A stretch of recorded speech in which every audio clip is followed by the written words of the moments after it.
Hi, everybody. It's Patrick Escolas with another episode of Banyan Technology's Tire Tracks podcast. I'm here with Chris Pickett, the COO of FlockDirect. Hey, Chris, how you doing today? Hey, Patrick, great.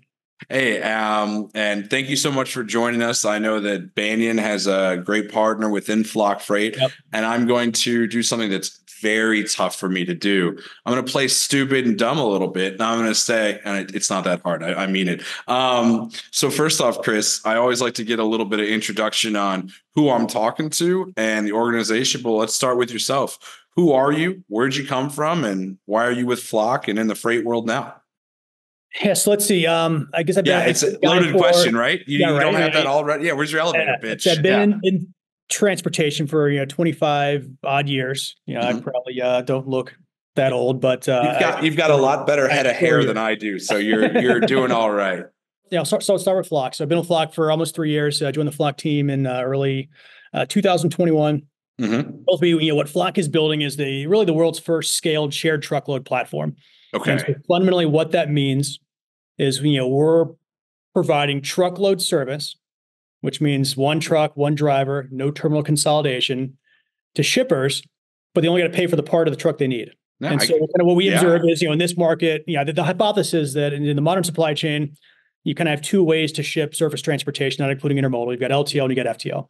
Right. Full truckload, less than truckload. So if you have orders that don't require the full truck, so under 40,000 pounds, under 22 pallets, you don't have very good options. If you're filling out the truck, use full truck, that's your great unit economics. Great. Sure. You do that, great service all day long, fantastic. When you don't need the whole truck, it's either you're going to pay to ship air, right? So there's plenty of half-loaded trucks out there, right? Your Lay's potato chip shipments, right? I mean, half the trucks on the road are half empty. I mean, think about that. Half of the trucks you see are half empty. 30% of U.S. truckload capacity is wasted, and there's a reason, right? Because shippers are choosing full truckload if they only have half a truck because that's their cheapest option. Right. So a truck of stuff. I've got a volume LTL rate that's crazy because LTL carriers don't want shipments of that size going through the hub and spoke. Here's my truckload rate. It's cheaper. I know I'm not going to use the whole truck, but what choice do I have? And so you're going to tender that load to a truckload carrier or broker. And once they get that shipment, they're not going to try too hard to find more freight to put in the truck. They're already getting paid a truckload rate. It's a light load, easy to move, relatively less fuel consumption versus fully loaded.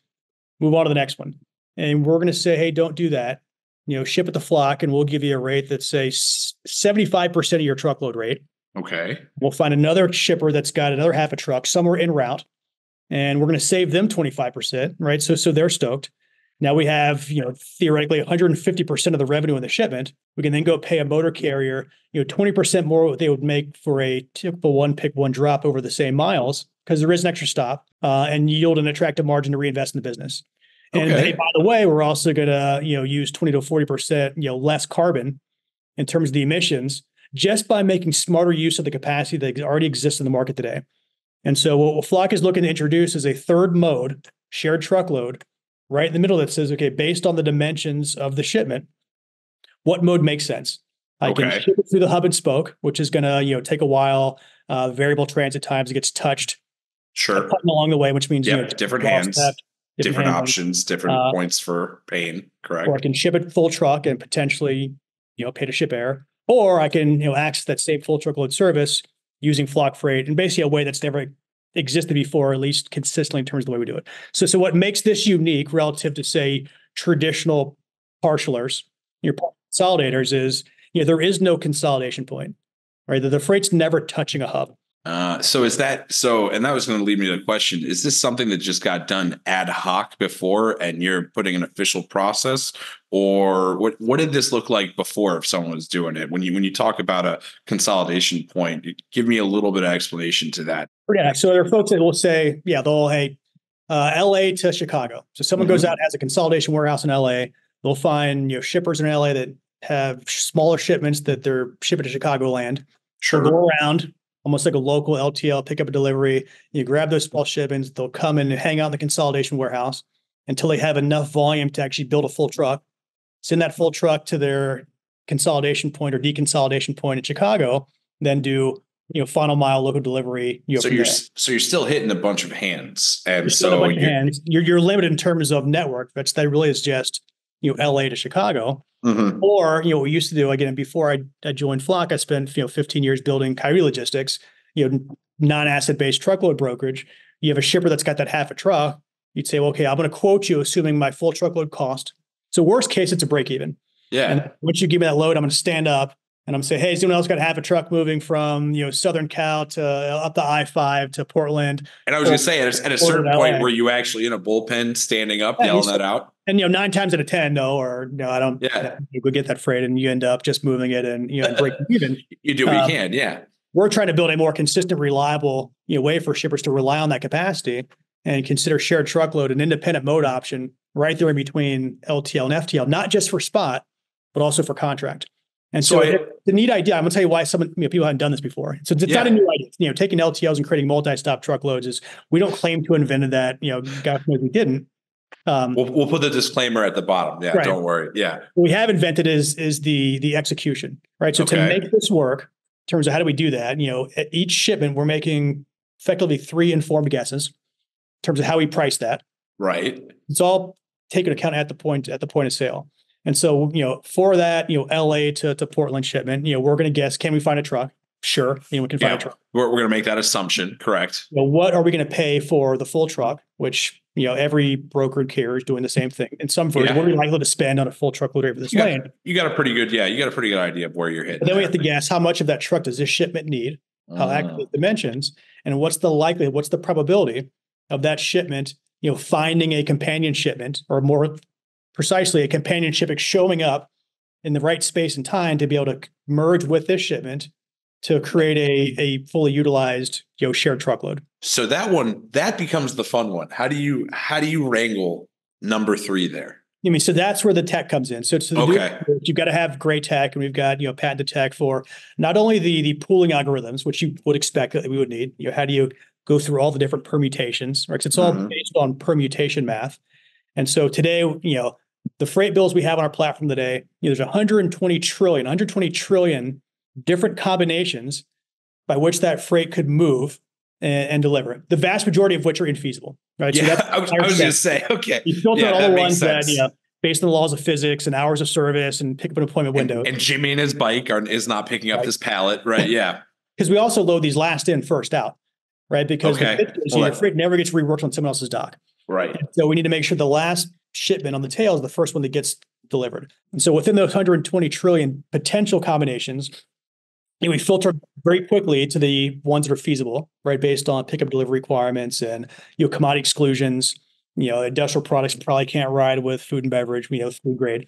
Yeah, generally no, that would be a bad idea, unless it would be less permutation and more straight mutation at that point. Exactly. So all that kind of goes through kind of the process, and the system will come, okay, of this, here's the optimal combination. We're solving our entire network in real time. Okay. We're doing it every 60 seconds, right? Because we may need to get a new shipment that says, hey, we thought this was the best aggregate solution, but hey, this 4-pallet shipment just showed up. So you're throwing new data in as it comes. Now we have a better shipment. And so once those shipments go through that process and get paired into multi-stop truckloads, and again, the vast majority of our pools have 2 to 3 freight bills. These aren't 6 pick, 6 drop, 7 pick, 7 drops, where if you're the load in the nose and there's a 95% chance you're going to deliver late because of all the stuff that happens or that could happen with each incremental stop. I can imagine that. Where's my stuff? Well, I'm sorry, you're number 11 in the line, so and it's in there. So exactly. We'll see in a few days. Yeah, exactly. And so once that gets set up, there's also tons of methods. Okay, how long do we hold these loads before we release them? Because ultimately, we're trying to fill the trucks. All that 30% wasted capacity. If we don't come up with an optimal, fully utilized, shared truckload internally, we're more than happy to top somebody else off, right? So that carrier that got that, half truckload tendered from broker B, getting paid full truckload money, you're only loaded half full, come to Flock and let us top you off, give you another half load. Doesn't compromise your service on the load in your nose. All of a sudden, you've got a massive opportunity to increase the revenue yield of that trailer. You could be making 150% of the truckload rate just by better utilizing the capacity you have. So you're putting yourself in a position really where you can take the shipper's peanut butter and the carrier and the truckload driver's chocolate and put them together. And, it's really kind of bringing 2 pieces that it'll work out better for both together. Right. So I would imagine that so are you working with truckload carriers that like the independent? Is there assets you have? What does that look like? It's the gambit. And so we talked Okay. to me, why would a shipper be interested in a platform like this? It's, well, hey, it's faster, less damage, better for the environment than traditional LTL. Yeah. So it's a better service. It's more, more reliable transit times, right? So Okay. if you're a emerging, CPG brand delivering into an OTIF penalty, whether it's a Walmart, it's a Costco, there's a huge penalty for missing the window. And those Yeah. windows can be tough with traditional LTL. Who doesn't And love the one of those Walmart shippers, compliance book, right? right? Yeah. You will go to Flock just to get the peace of mind to minimize your OTIF penalties, and they'll pay more. Why use Shared Truckload versus underutilized truckload? That's a little more obvious. You pay less, Right. and the service is comparable. Why would a carrier go to Flock to get loaded? One, you can make more money. We can prove you can make more money for a Flock multi-stop Shared Truckload, Sure. or we already believe we have the largest concentration of partial shipments to get topped off. So from a carrier's perspective, it's two very unique options to maximize the revenue yield of their fleet in a way that hasn't existed in the marketplace before. Okay. Multi-stop truckloads have existed. That's part of the challenge. We've got to change behavior and kind of win the hearts and the minds of the asset-based carrier that had bad experience with multi-stops in the past. And we're here to tell you those multi-stops don't need to suck anymore, because we put a lot of investment engineering into building the fidelity and the reliability of a multi-stop route, such that when a carrier signs up for this 2-pick 2-drop that's going to take 3 days and pay $6,000, you can be highly confident it's going to take 3 days and you're going to get paid $6,000 versus stop 2, unplanned layover. It ends up being a 5-day run and you don't get compensated for it. And so it's I think you put there would be like, the podcast episode. It's gonna be multi-stops don't have to suck. Don't have to suck anymore. Exactly. I like that. I like that. And so it's small carriers, it's mid-sized carriers, it's large carriers, even some of the larger nationals. It's where and what network problem are they trying to solve? Do they have consistent underutilized truckloads to top off? Hey, fantastic. Come Flock. They just want to get paid more per mile, right, than they can with more traditional undifferentiated truckload products that are out there in the market. Hey, come to Flock. And so those are the conversations we're having really on the supply side. And you had mentioned it a few times. You're saying that because of this model, it's closer to carbon neutrality, or I think you'd mentioned actually being carbon neutral. How does that work? And I know that there's a difference between what my mind says, because we've got trucks spitting out, fossil fuels. Yeah. How do we make that a carbon neutral transaction? Yes, I mean, to be clear, most of the capacity we're using are still operating on internal combustion engines, right? So there's still diesel powered trucks, and I don't think that's going to change in the marketplace for a while. Alt fuels are coming along, and I can't wait. I'm cheering for them, but there's going to be a transition time for that. So the first thesis is, hey, just by making better use, increasing the load factor. Talked about half the trucks are half empty. The load factors for traditional LTL are even worse. Right, that makes Do sense. the math, if you're going to use Shared Truckload as opposed to LTL, methodology, which has been kind of verified and by a number of bodies, sets that, okay, that's a 20% carbon savings just by increasing the load factor. Because you don't have empty, you're already going there. You might as well put something else in the truck. Shared Truckload versus traditional FTL, right? That's got a load factor of 70%, on average. Then hey, it's 40%, more efficient, because we're effectively taking empty capacity off the road. So 20 to 40% more carbon friendly from a mode transition standpoint. And we also have programs for certain shippers that we'll buy offsets, subsidized offsets, for the rest. Yeah. So part of that is definitely an offset conversation, which isn't really, the carbon neutral comes from taking the offsets and reinvesting in environmentally friendly investment projects, for sure. And so it's 40% offset, 60% from the base efficiency of leveraging Shared Truckload versus other options. So I think in 2023 alone, just by shipping FD, our shippers avoided over 46,000 metric tons of carbon. Okay. We also offset another 15,000 metric tons through the offset program. That's impressive. That's like taking 10,000 passenger vehicles off the road for a year. Oh, I think that puts it in an image I can work with right there without the numbers. Okay. I like that. So I guess, is one of your main concerns getting STL to be a real thing and compete with the acronym for St. Louis? What does that look like? Precisely. I mean, shared truck is definitely a term that Flock did kind of advance. It's, hey, how do we think about this? It's sharing. You're buying a share of a truck. Yeah. Effectively a shared product where you're ride sharing with That's a, other shippers. yeah. I'm thinking very much of the packages jumping on their Uber and getting out to wherever they need to go to. So yeah, And just think about we've got LTL, less than truckload, you've got FTL on the other end. You can put it kind of a vernacular that folks will kind of get. Here's STL. That's just another standalone mode option. Again, what makes it different than LTL? You're bypassing the hub and spoke, but we still need dimensions. But you don't, you avoid reclasses, reways, NFC codes, all the archaic things that go along with LTL. No reways and reclasses. None of that. That might be a selling point in of itself. I wonder how bold you guys have that, because that has been, I know it's always been a thing, but more and more, especially this year, I have heard reclass and reweight being painful and excessive. So it's tough. It's not like it's any individual LTL carrier's fault. I mean, this is definitely not a passing judgment on individual carrier. It's just a function of that mousetrap in that model where if you're running an asset-based kind of CapEx heavy terminal consolidation network, this stuff really matters, and getting accurate dimensions from a shipper is tough, and we're dealing with that. And so it's different than LTL because of this, and different than truckload because of this. But what makes it different with truckload is we need dimensions to quote off of, because we need to know how much of the truck that shipment needs. And so I think it's trying to drive that adoption on the shipper side to really look at this as a truly differentiated class of service. It is a different way that freight is moving, and therefore you should look at STL, for lack of a better term, again as a standalone mode option. And again, today Flock is probably the only provider that executes in this way, but that surely won't always be the case, and that's okay. But if we can be the ones that usher in this idea of a new mode right there between LTL and FTL, we want to get to the point which makes us so excited about the partnership we have with Banyan around allowing shippers to at least just get that shared truckload rate at the point of planning. Right. Or here's my stuff. It's 8 pallets. It's 15,000 pounds. I'm going to go to Banyan. Here's my LTL route. All the carriers I have LTL rates on. Here's my option. I can have my LTL. I can have my shared truckload, and I can have my truckload right next to each other. So as I'm looking at the data, I can go, okay, price on this might be better. Transit time on this might be better, but in between might be my Goldilocks right here. Right. And I think that's where you're proposing that many times the Flock Freight shared truckload model could be that Goldilocks for a lot of shippers. Precisely. And again, we don't profess that every load should move shared truckload. Again, like I said, generally speaking. Are you sure? You want to? This is the time to do it. Yeah, we'll get there. All loads are shared truckload. That's right. Plenty of loads should go through the LTL, hub and spoke. And there's, whether it's short haul, 1 or 2 pallet shipments.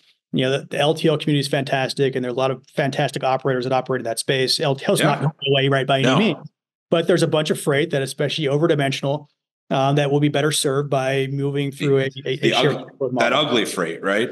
All the ugly freight, everything that those LTL guys are trying to price off platform, anything over 12 linear feet, non-palletized, prone to damage. I mean, that's the gold for us. I mean, that's all that 10 to 40 foot, middle space of, call it 5 to 20 pallets, under, 36,000 pounds is precisely what, Flock was purpose built for. And I think that prone to damage, you bring that up. I know you had mentioned it earlier, but now that I'm thinking of it, I can see where there'd be a nice upside there for that. Like you said, lack of terminal, lack of touch. It gets put in, it gets moved, and it gets put out. It's not, people aren't managing it or manipulating it once it's in the truck. So I can see a lot of advantage from that, especially with, again, like the reways, a lot of claims left and right in this new year as well. I guess we're almost at the end of the quarter, so I can't. But I think, and why someone else hasn't done this, the idea of taking, small shipments, creating multi-stops, it's not all invented.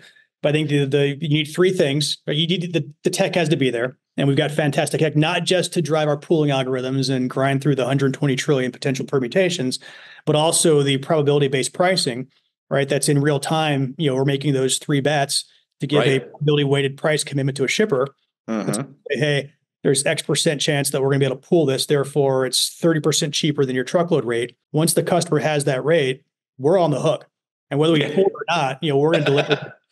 And so it kind of runs on this idea of, portfolio math to some degree, where we're going to have a probability weighted bet that says, okay, X% chance we're going to pull it. If we do, it's going to cost this much to move. If we can't, it's going to cost this much. Maybe we're the dummies paying a full truck rate to move your 4 pallets. I was saying, you guys are doing stock market work with truckload is kind of what it sounds like to me when I hear it. So the tech's got to be there. You got to have just a super talented group of operating professionals, right? Because we're acting as a service provider. right? Where Are you still stepping up and yelling at each other to there's a who's little bit of got that room? for Yeah. sure. That some of that hasn't gone away, but we still need a group of really talented operators that one can execute those shipments, manage the Mhm. appointments, deal with challenges in transit, build out our carrier network. Or hey, once we have these multi stops, we still have to go out and again we use tech here too to match that freight to carriers that want it, based on that a million different variables, then also manage those carrier relationships, develop those folks, keep them in network, help them maximize the revenue yield of those fleets. All that's got to work really well. But probably the most important thing is, we need scale and density. You need enough of the right size Tetris pieces in the right places at the right time, right, to allow those Tetris pieces to come together to create high levels, high service, multi-stop pools that make unit economics work. And so to get that level of network density and scale, that's what requires a lot of commitment and a decent amount of capital to build that, because early on, you're not going to be pulling a lot of freight. And No. you got to give it a shipper an incentive to do something different. And you're not pricing freight to lose, but your pooling probabilities are much lower. But then as you start to kind of build up that network and the market starts to evolve, now all of a sudden your pooling probabilities start to go up. When your pooling probabilities go up, your cost to your shipper could go down, your rates get more attractive relative to the other options. Your rates get more attractive. Shared truckload's the right answer for more and more shipments. We get more shared truckloads. They combine in more creative ways to create more attractive multi-stop truckloads that then get the attention of more carriers that come on platform where, hey, I've got an empty truck. Where can I get paid the most? I'll go to Flock first. And if I can't find a multi-stop shared truckload, then maybe I'll move one of their full truckloads before I go somewhere else. Or, hey, I just got, paid full, not full. I've got, 7 pallet positions available. Let's go see what Flock has based on the route I expect to run to try to, get a little more revenue on trailer. And they come. So it's this self-reinforcing feedback loop to build these markets. And that makes sense. And the more shippers you get engaged, the more leverage you have within the carrier pool as well to get buy-in. So within that, where are you in that stage? Are you in a good yin and yang, or is it one where, two parts. Where are you in that stage? And while I'm thinking about it, is the first shipper that gets a quote from you in one of your shared truckloads going to get a slightly higher one than maybe someone that's second on that because, hey, we've held on to this for a certain amount of time and we're still trying to fill it, and we'll take whatever we can just to get it out? What does that aspect look like? Or is there some degree, because price the dynamics? models, the models are constantly checking, okay, current stuff in the network. Those probabilities are constantly shifting. Time of day of week, lane in question, right? Seasonality, what else is in network. Okay. And the abilities are all being calculated in real time. So it really is like a ticker going across, thinking about it every second. Okay. But it's been tough. It's a tough business to grow and scale. You're doing different things. You're having to change behavior on the shipper side. Well, yeah, you're doing something new. Behavior on the carrier side. In a radically shifting freight market, where we're in the what I think is the ninth inning of probably the most painful, deflationary correction, at least in the truckload market, in recorded history, which has been, creates its own challenges. And while navigating a very interesting, overall economy, but also a very interesting, late stage venture tech, environment where priorities suddenly shift, capital has to be allocated in different ways, and it's been a tough road. But one thing that gives us absolute conviction is just the operating numbers we see in front of us, where in the bottom of the most painful freight correction history, those pooling probabilities are rising, right? Those pools are coming together at higher levels of success.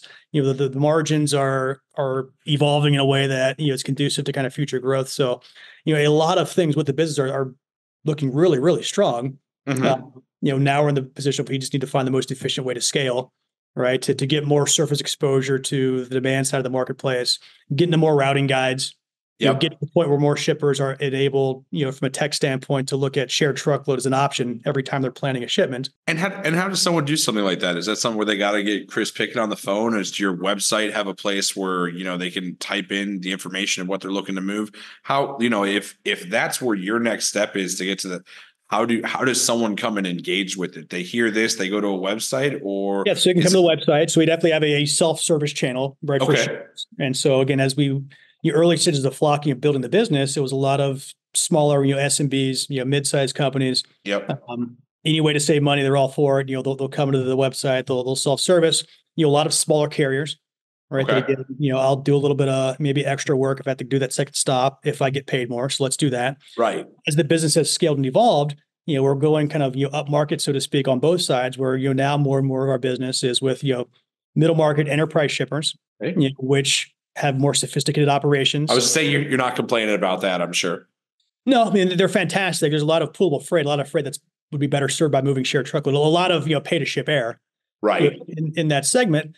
But they've got very established processes, right? They've got sometimes monolithic, right? I would TMS. say hard to fight hard to press the change management And there. so you got to Yeah. figure out from an integration standpoint, kind of how do we, how can they access shared truckload rates, in their current workflow? Mm-hmm. Same thing on the carrier side, where now we're moving up market, work with larger and larger fleets. What's the most efficient way for us to surface, multi-stop pool matches or top-off options to these larger fleets, which is probably the Mm-hmm. next phase of shared truckload, and a lot of Okay. the technical integration opportunities. And so we've got super talented folks in our enterprise sales teams, and our carrier facing teams, that are engaged in this conversation. It just takes time, and you have to find kind of the right inspired carrier and shipper partners that hear the story and say, like, here's a new way to save money, here's a new way to mitigate carbon, here's a new way for me to kind of work towards my ESG or carbon neutrality goals. Here's a way to cut OTIF penalties. If I could just do a little bit of work here to kind of clear the way, maybe it's an IT project. And again, fewer and farther between as we get more integrations in place with Right. commercial TMS platforms. But that is kind of that's where we are with those conversations. So sometimes it may take a little bit of time to get linked in from a contract standpoint. Everything we talk about with our three or four bets in a spot pricing scenario, we'll make those same bets with a 1-year freight agreement, with a 1-year contract. Okay. And so, working through that process with shippers that have, again, target freight, what shipper loves this? It's a shipper that has a lot of freight in that 10 to 40 foot, Yep. That in linear foot between. range, right? That doesn't Mm-hmm. out. And depending on how much opportunity is there, the side, how big that dollar sign, tends to be the level of effort naturally, right? That a shipper is going to put into that. But we are seeing as the market starts to bottom out, the truckload market, the last 18 months, Yeah. the penalty cost to ship air has been pretty low relative to what it was. But The next that's 18 months, it's changing. going to be quite the opposite. Where all of a sudden, Yep. the cost of shipping air gets that much greater. We're seeing a lot of traction with shippers that, hey, we think there's a great opportunity here. Our truckload rates are super cheap for now, but I can see where some of it still makes sense to That move pendulum to shift. truckload. As it shifts, we want to make sure we're in the best position to be able to leverage this mode opportunity in different ways as the freight markets and the economies rebound. And I mean, I know you mentioned, the partnership with Banyan and as well as getting to commercial TMSs. Everything as far as having another mode sounds like something that on the Banyan side, we're excited because we want to show as many things as we can. Why the partnership with Banyan? What excites you about that? And where do you see the upside from that? Not to sound too much like a Banyan advertisement here, but they do pay my salary, Yeah, I mean, Banyan's been a great partner. It's, where do we see shippers aggregating that have freight that we believe would benefit from shared truckload? Right. So Mm-hmm. it looks like this, right? That 5 to 20 pallets under this 36,000 pounds. Right. I mean, today, Flock Freight, how do we bound this complexity? We bound it by focus. So right now it's, we service domestic, lower 48 US, Right. dry van only, right? Is there plenty of wasted space in reefer trailers? Sure. Does this problem exist in flatbed? No doubt. But we're going to start with dry van and expand. Start at one place. Somewhere. We'll figure out everything else as you go. Right. Right. Yeah. Things like, dropping trailers can be challenging. Hazmat team service, kind of specialized loads. We don't do a ton of that. So, where does freight, live that looks like this, that will be a great that you can put together. Yeah. Today. And I think we found a lot of those shippers on the Banyan platform. And, where are the platforms that have enough kind of inherent flexibility, right? That one, see the opportunity of shared truckload and creating providing a differentiated service, for their shippers, right? I think there's a huge advantage of Banyan offering shared truckload as a standalone mode option, whether Flock's the carrier on the other end or not. As we kind of move into this brave new world of just more options, I think having engaged, motivated, forward-thinking, innovative partners that have a flexible enough platform where this is even viable, that I've kind of leaned in, have kind of made this kind of the perfect combination of, great mutual customers, great, tech stack and a flexible platform that Flock can kind of plug into. Yeah. And I think a common worldview where we just believe that, more options typically, work better for shippers. And if shared truckload isn't the right option for that shipment, hey, so be it. You've We just seen it. option, right? You know exactly where it is. No, and I think that, and the fact that you guys have the rating comes through in an API is amazing because historically, if you're going truckload, you maybe have 1 to 3 options for API, whereas LTL you have a plethora. So the more automation within just having that show up next to it makes it that much easier, and I makes it easier to manage that change or the hesitancy to change. It goes, oh, well, that's cheaper and the same time. Why wouldn't I go and do that when it's right next to it? So I love that. I love being able to talk to my clients about it and put it in front of them.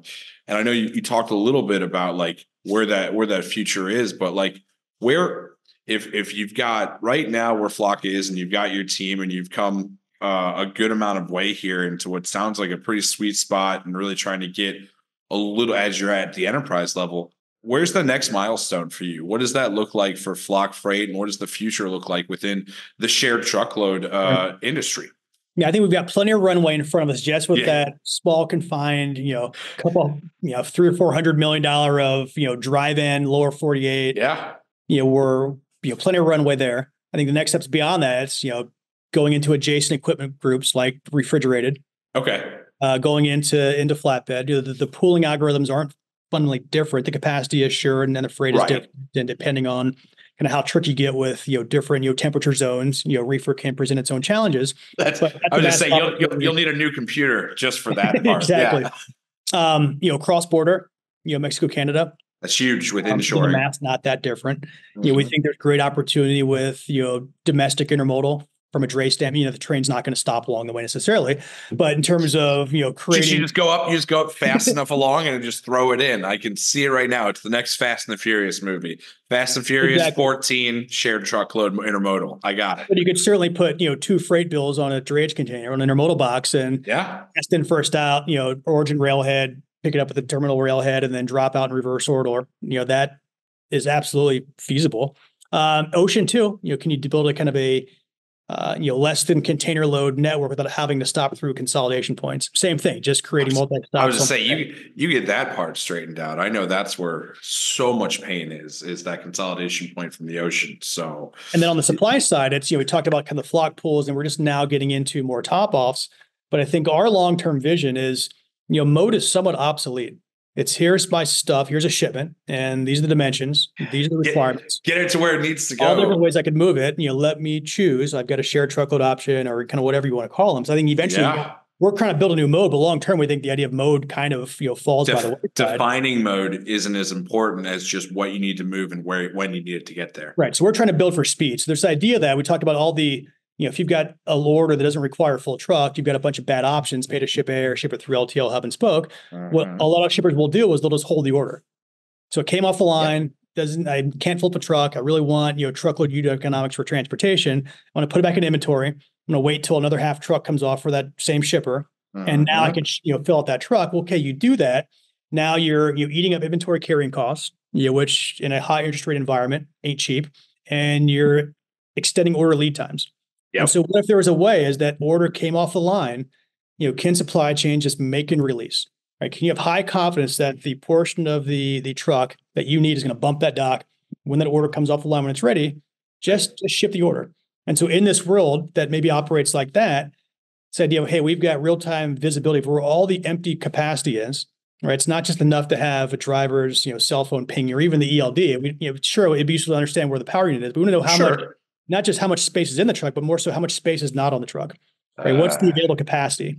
And so if these orders that are coming right off the line, I've got 4 pallets going from, Memphis to Albuquerque, right? You in real time surface those 4 pallets to a national carrier that's showing 4 pallet positions available, or hey, I've got 4 pallets, 2 exits down. You want to stop and pick this up, drop off, make an extra, $1,000, not interrupting your delivery to your trailer. Just money on top. Make and release. It's like we just came through at St. Patrick's Day in Chicago, painted the river green. It's like, dropping duckies in the Chicago River. Yeah. Right? So you've got the Chicago River flowing, omnipresent, visibility of where all the capacity is. Yep. Is a good way as a U.S. and eventually global supply chain, again, to be able to leverage that visibility to, drop those pallets into the river, the capacity river, again, make better use of the capacity already exists. in this world where now it's kind of dynamic, top offs and add-ons. Or even within our own Flock network, we drop off that last in, first off.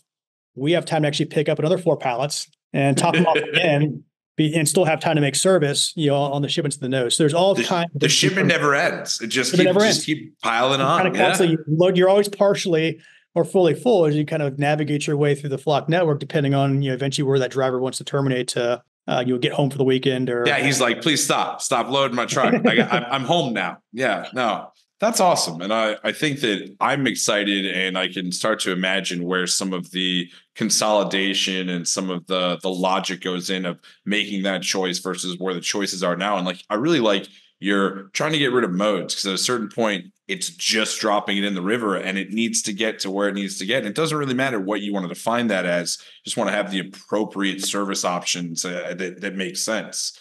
So I get to talk to all 12 and a half people that listen and watch this. So I always like to offer up to my guests. And Chris, it's been very informative and exciting talking to you about what Flock Freight and Shared Truckload can do and is doing. But here's my opportunity. What's your message to anyone listening, whether they're a potential Shared Truckload user, whether it's the logistics industry as a whole, or like I said, all 12 and a half people that might just really like my haircut? Sure. Yeah, man, I think if there's any interest at all based on what we've covered, obviously you can go to flockfreight.com and there's a bunch of stuff there. You can reach out to me directly, Chris@flockfreight.com. We'll put his personal cell phone with it. Don't worry. Call me anytime. I think it's more kind of thing about what Flock is enabling, right? So if you're a shipper, we're enabling speed, right? So rather than let the order sit, ship it.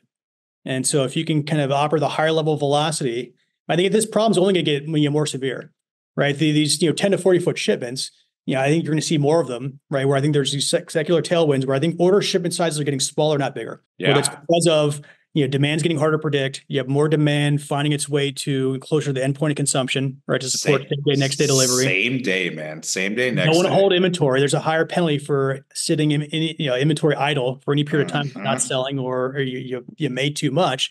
So if you can basically delay that shipping decision until you can postpone, knowing that you have flexible, elastic shipping capacity without compromising on transportation unit economics. And that's ultimately what we're kind of building for. So if you have a high velocity supply chain, if being reactive is important, minimizing inventory levels or kind of right sizing inventory levels. A lot of folks aren't restacking up to pre-COVID levels because heck, why should you? Yeah, exactly. Flock can help with that. So I think it's more, do you have a freight profile that you believe could benefit from faster transit, more reliable transit, less damage, don't pay to ship air? You can go to the website or contact me, and you can tell I get pretty geeked out on this stuff.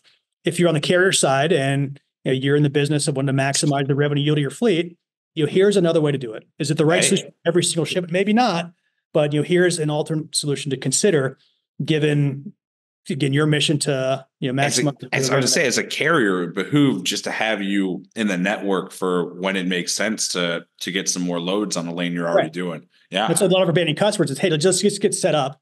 Put contract rates in where it makes sense, but get set up so you've got the option. And as this market shifts, which it's going to, and that penalty cost of shipping error only gets kind of more severe, here's another club in the bag.